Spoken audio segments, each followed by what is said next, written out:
पढ़ेंगे संघवाद या फेडरलिज्म। इसे इस प्रकार से परिभाषित किया जाता है कि जब विभिन्न प्रांत मिलकर एक ऐसे केंद्र की रचना करते हैं जहाँ केंद्र की अपनी अलग सरकार होती है और प्रांतों की अपनी स्वतंत्र सरकारें होती हैं। ठीक है, तो ऐसी व्यवस्था संघीय व्यवस्था कहलाती है और ऐसी व्यवस्था के लिए जो संविधान बनाया जाता है उसे संघीय संविधान कहते हैं। ठीक है, अब संघीय व्यवस्था 3 प्रकार की होती है। पहला होता है आपका महासंघ, दूसरा होता है आपका परिसंघ और तीसरा होता है आपका यूनियन। तो जो महासंघ होता है इसमें जो केंद्र होता है वह राज्यों की तुलना में कमज़ोर होता है। इसका उदाहरण था आपका भूतपूर्व सोवियत संघ। दूसरा है आपका फेडरेशन या परिसंघ। इसमें क्या होता है, केंद्र और राज्य दोनों के बीच में जो शक्तियाँ हैं उनका बंटवारा संतुलित रूप से होता है। और तीसरा है आपका यूनियन, जिसमें जो केंद्र है वो राज्यों की तुलना में ज़्यादा मजबूत होता है। इसका एग्जाम्पल है आपका भारत।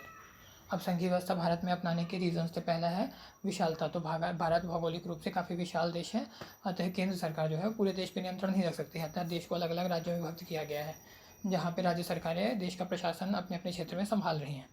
दूसरा है आपका विविधता। तो भारत आपका भौगोलिक रूप से, सामाजिक सांस्कृतिक रूप से विविधतापूर्ण देश रहा है, तो अलग अलग क्षेत्रों का जो प्रतिनिधित्व है विविधताओं के हिसाब से सुनिश्चित करने के लिए भी यह व्यवस्था आवश्यक थी। तीसरा है आपका ऐतिहासिक कारक। तो ऐतिहासिक रूप से अंग्रेजों ने भी भारत को विभिन्न प्रेसिडेंसीज में विभक्त कर दिया था। जैसे आपका बम्बई प्रेसिडेंसी थी, कलकत्ता प्रेसिडेंसी थी, तो उसी प्रकार की व्यवस्था आज़ादी के बाद भी जारी रखी गई है। चौथा है आपका विकेंद्रण। तो जो संघीय व्यवस्था है उसमें राज्य सरकारें होती हैं, केंद्र सरकार अलग होती है, तो विकेंद्रीकृत व्यवस्था है, तो लोगों की ज़्यादा बेहतर प्रशासन में भागीदारी और लोकतंत्र में भागीदारी सुनिश्चित हो पाती है। और इसका एक महत्व ये भी है कि इससे क्या होता है ना कि जब केंद्र सरकार के लिए के लिए जैसे आपका लोकसभा होगी उसके लिए जब चुनाव होते हैं तो राष्ट्रीय मुद्दे को ज़्यादा महत्व दिया जा सकता है। वहीं जब राज्यों के चुनाव होते हैं तो स्थानीय मुद्दे अलग हो जाते हैं, तो राष्ट्रीय मुद्दे और स्थानीय महत्व के मुद्दे अलग अलग हो सकते हैं इससे। तो यह भी एक इसका बहुत अच्छा बेनिफिट है। और अंतिम है आपका स्वतंत्र न्यायपालिका। तो इस व्यवस्था में क्या है कि विधायिका और कार्यपालिका के हिसाब से न्यायपालिका स्वतंत्र है। ठीक है, तो यह भी एक इसका एडवांटेज है। अब आपका इसकी चुनौतियाँ। तो पहली चुनौती है आपका केंद्र और राज्य का विवाद। जैसे केंद्र और राज्यों के बीच में समय समय पर विवाद होते रहे हैं। जैसे केंद्र जो राज्यपाल की नियुक्ति की जाती है वह राज्यों में प्रशासनिक व्यवस्था के संचालन में सीएम के साथ विभिन्न प्रकार के मतभेद उत्पन्न होते रहे हैं समय समय पर। जैसे आपका बिहार के राज्यपाल थे बूटा सिंह, उनके बारे में भी आपने सुना होगा इस बारे में।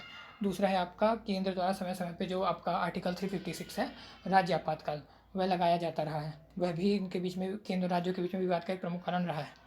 दूसरा है आपका कि जो आपका संघीय व्यवस्था है इसमें राज्यों के मध्य भी विवाद समय समय पे जन्म लेते रहे हैं। जैसे राज्यों के बीच में क्षेत्रों को लेकर विवाद रहे हैं। जैसे कर्नाटक और महाराष्ट्र में बेलगाम क्षेत्र को लेकर विवाद रहा है। दूसरा है आपका राज्यों के बीच में भी नदी जल बंटवारों को लेकर विवाद रहे हैं। जैसे कावेरी को लेकर तमिलनाडु कर्नाटक के बीच में रहा है। इसी प्रकार महानदी जल विवाद भी है।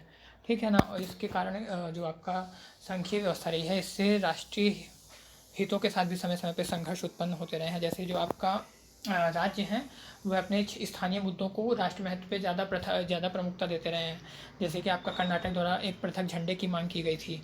ठीक है, राज्यों द्वारा विशेष दर्जों की भी मांग की जाती रही है अपने लिए। इसके अलावा राज्य जो है अपने लिए एक अलग संघ की मांग करते रहे हैं। जैसे एक नागालैंड, दूसरा आगे आपके जैसे दक्षिण के देश हैं वह द्रविड़ देश की भी मांग करते रहे हैं।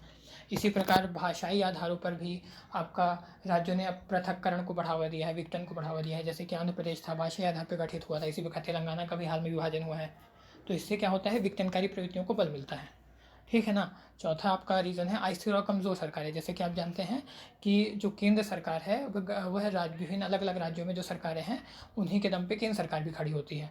तो क्या है कि अगर क्षेत्रीय सरकारें ज़्यादा प्रभावशाली हो जाएंगी और उनके गठबंधन के आधार पर केंद्र सरकार निर्मित होगी, तो इससे क्या होगा कि केंद्र सरकार कठोर निर्णय नहीं कर पाएगी, क्योंकि उसको डर रहेगा कि अगर वो कोई भी प्रभावी निर्णय लेती है तो जो सरकारें हैं वो अपना समर्थन खींच सकती हैं, जिसके कारण केंद्र जो है उसकी निर्णय शक्ति कमज़ोर होती है इससे। ठीक है ना। अंतिम है आपका आंतरिक सुरक्षा चुनौती और कमज़ोर कूटनीतिक फ्रंट। तो क्या है कि इसके कारण जो है भारत में समय समय पे आंतरिक सुरक्षा चुनौतियाँ भी उत्पन्न होती हैं। जैसे वामपंथ उग्रवाद है आपके पूर्वोत्तर राज्यों में। ठीक है ना। और इसी प्रकार से आपका क्या बोलते हैं, उत्तर पश्चिम में खालिस्तान की मांग, दक्षिण में द्रविड़ देश, इससे द्रविड़ देश की मांगें उठती रही हैं। इसी प्रकार इससे जो भारत का कूटनीतिक फ्रंट है, विदेश नीति, वो भी प्रभावित होती है। जैसे जो चीन है वह वामपंथ उग्रवाद का फ़ायदा उठाता है, पाकिस्तान जो है खालिस्तान की मांग को उठाता रहा है। ठीक है। अब हम इसका आगे की राह देख सकते हैं। तो इसके लिए पहला है आपका जीरो टॉलरेंस की नीति।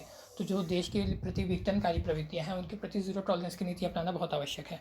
दूसरा है आपका केंद्र राज्य में जो संबंध है उनमें सुधार की आवश्यकता है। इसमें आपका अंतर्राज्यीय परिषद है, नीति आयोग है, पूर्वोत्तर परिषदें हैं और आपका जो क्षेत्रीय परिषद है ये महत्वपूर्ण भूमिका निभा सकती है।